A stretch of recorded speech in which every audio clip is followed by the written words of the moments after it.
My name's Ethan Jones, and with my partner Solange, this is our final project for the Collecting and Analyzing Big Data course. We thought it would be good to present briefly on the project in case for some reason the Jupyter script doesn't work when we send it to you. So the purpose of our project was to look at Yahoo Finance comments for Pfizer, Moderna, Johnson & Johnson, and AstraZeneca, the vaccine makers.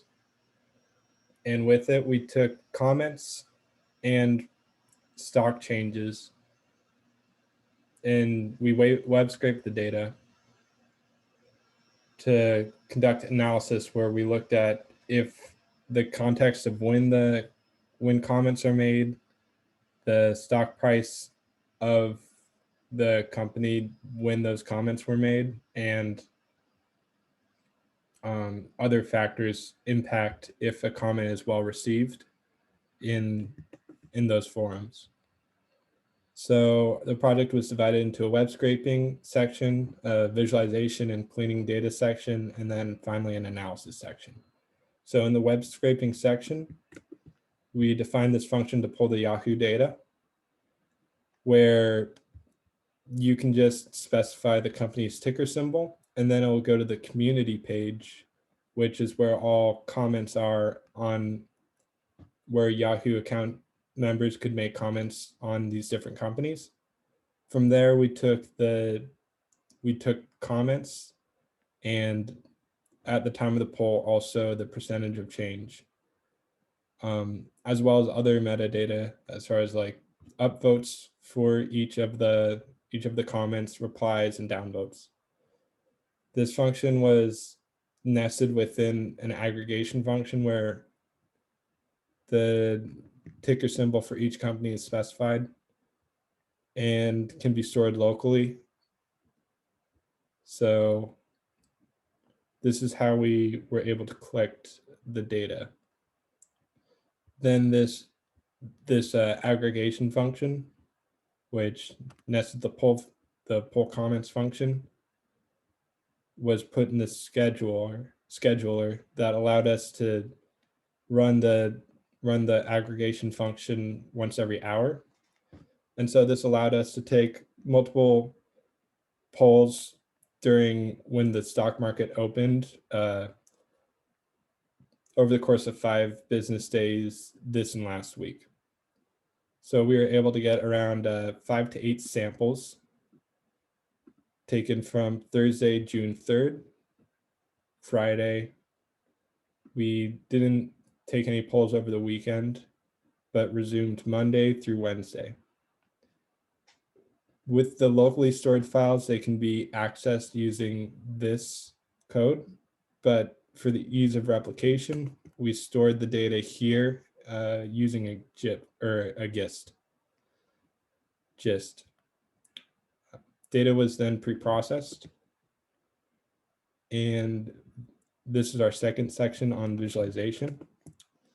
So here's a brief visualization that you could read more into, but it allows you to see the amount of upvotes, the percentage of stock change, and then each axis mark counts as new comments being made. So for Johnson & Johnson, you can see there's not a lot of new comments being made, not a lot of data collected, compared to Moderna, which has a lot of comments made, a lot of new data collected. Then word count is visualized using a word cloud. A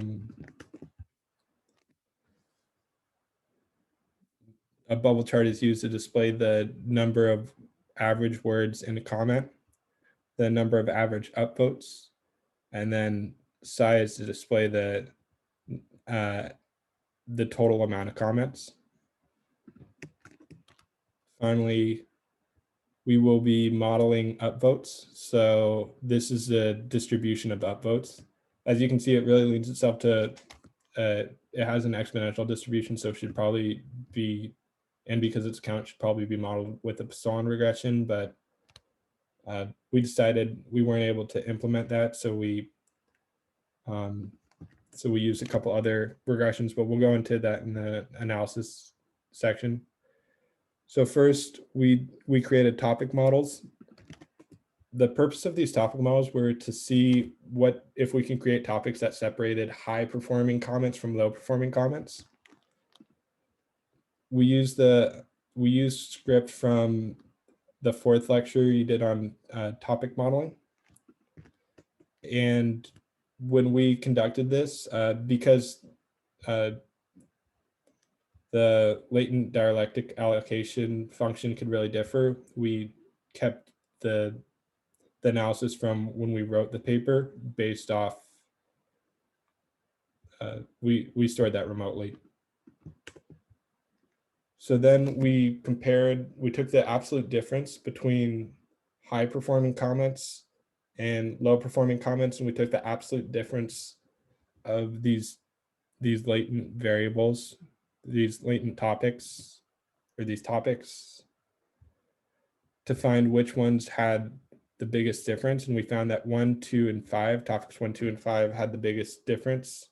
So we use them as features for logistic regression models and our elastic net regression models.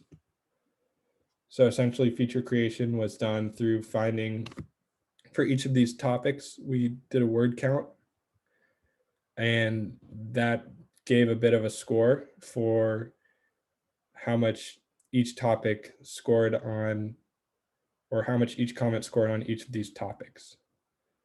And then we created dummy variables for each of the different stock companies. Now that we created all the features, we created training and test data sets and a pipeline so that we could standardize the data and then do a grid search on different parameters.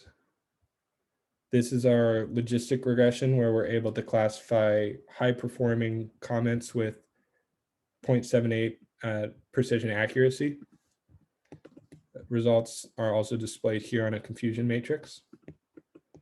A similar pipeline is created, but the purpose of this is an elastic net regression.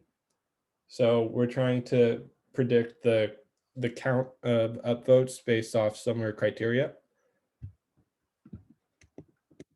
And we're able to do that with relative success with a mean absolute error of 3.6. But we're not really able to predict extreme comments like above 25 upvotes or below 5 upvotes. So that essentially concludes just a brief overview of our code.